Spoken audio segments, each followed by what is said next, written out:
Hey everyone, Aaron here. Welcome back to another anime review. Today we are looking at Rakudai, Chivalry of a Failed Knight. By the way, I'm going to call it Rakudai from here on out because I cannot pronounce chivalry correctly, to me at least. I might be saying correctly, but to me, in my own hearing, it sounds incorrect. So I'm just going to say Rakudai from here on out. Now, you guys and girls might have actually heard of Rakudai because it was actually under a big, scandalous type thing in the beginning when it came out alongside the Asterix War, because everyone was comparing the Asterix War, or Gakusen, as most people know by the Japanese title of it. They were comparing Rakudai and Gakusen together.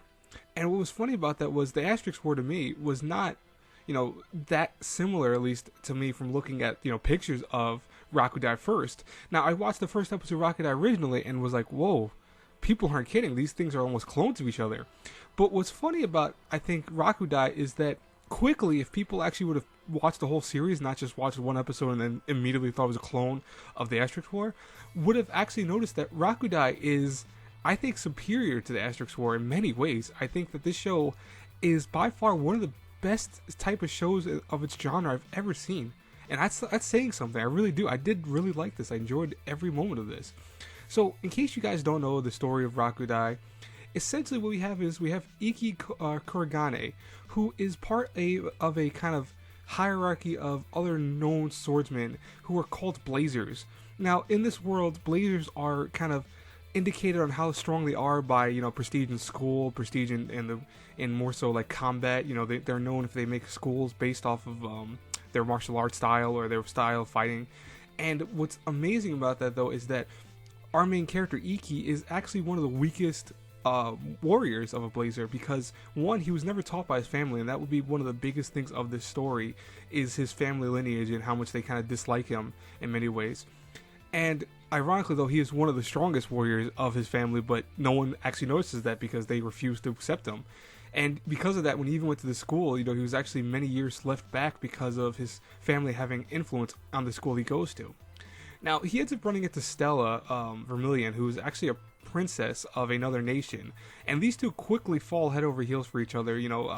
By episode 5, they're actually lovers, which is kind of amazing for a story that has the guise of a harem when it's really not a harem at all. There is one other girl that shows affection for Iki, that's his sister, which I know sounds really creepy. Her name's Suzuka, but realistically, you understand from the background story why she has this love for him, and it's almost kind of emotional that when you see her fail to kind of get the same love she wants from her brother, you almost feel kind of bad, because just more so how it's gazed at. It's not really so done so like in a creepy manner. It's more so done in a really kind of sad and depressing tone.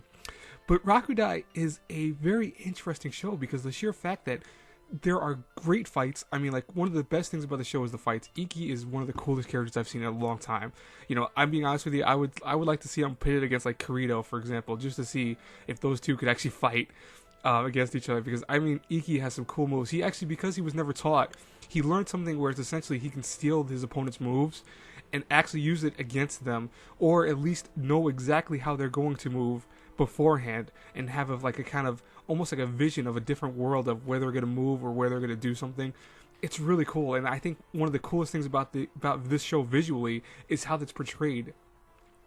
Now, Rakudai, besides having a really good story and really good cast of characters, has some great music. I love the opening. I think the opening is one of the coolest openings I've seen in a long time too, where I think they had this nice colored dyed out type setting that I want to call it. I can't really think of how it'd be how it actually be toned, but I love the opening. I think the closing is a little hit or miss, personally. I think the closing could have been a little better, but that's not a big deal. The music overall in the show, though, is very good. It works every scenario when you see it and hear it. It works perfectly with the actual visuals. Overall, though, Rakudai, what it does so well, and why I think it's one of my favorite shows I've seen in a long time, and why actually I put this up on my top 50 list, and I'm being honest with you guys and girls, I would put this on my top 50 list, is because Rakudai is something that it takes the kind of concepts that you're so familiar seeing in stories like this and drops them in a bucket and goes, you know what, we're not going to use all these, we're going to use what we need to use, and that's it. The very beginning, yeah, it kind of looks like it's going to be a harem type show, but it quickly gets rid of that completely when Iki actually tells what's her name, Stella, I couldn't think of her name for a second, Stella, how he feels about her. And it's ironic that even toward the end of the series, when the kind of miscommunication comes up, they don't do what I thought they were going to do. Like, I was thinking right away, oh, that's going to happen, right?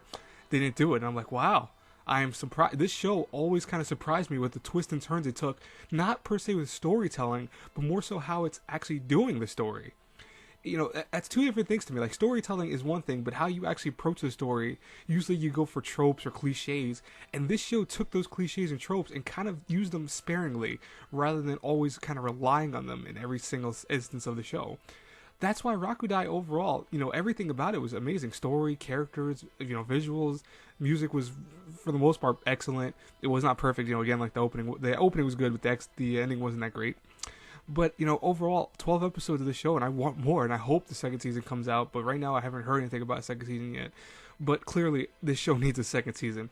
Overall, if I were to review it A through F, solid A+, guys and girls. This show is awesome. Definitely go check it out. You know, if you really like a show that has some cool action, cool like swords play, very nice visuals, this is the best thing you're going to get in a while. And again, you know, don't be so approachable, so like forbidding toward it. Like, I know most people are going to be like, oh, it's a harem, isn't it? No. I'm being honest with you. I know people guise this as a harem, but there is no harem elements whatsoever in the show. Really is not. You know, even from the picture, you say, oh, like, I see 3 girls on the screen, you know, or 4 girls on the screen. No, it's not his harem. Those are just actually important characters in the story. And I'll tell you right now, like, for several of those girls, when they show up, they don't even have that much of an influence in the show outside of once they actually show up and once they do their bit and they have their little story. That's it. They're done. You don't see them for the rest of the show, which at times kind of ticked me off a little bit, but never enough that made me want to disgrace the score and lower it, because this show is so awesome.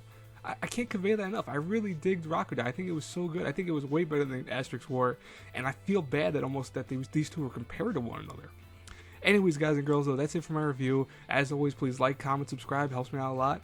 And as always, until our paths cross again in the next review, have a good one, everyone. Bye-bye.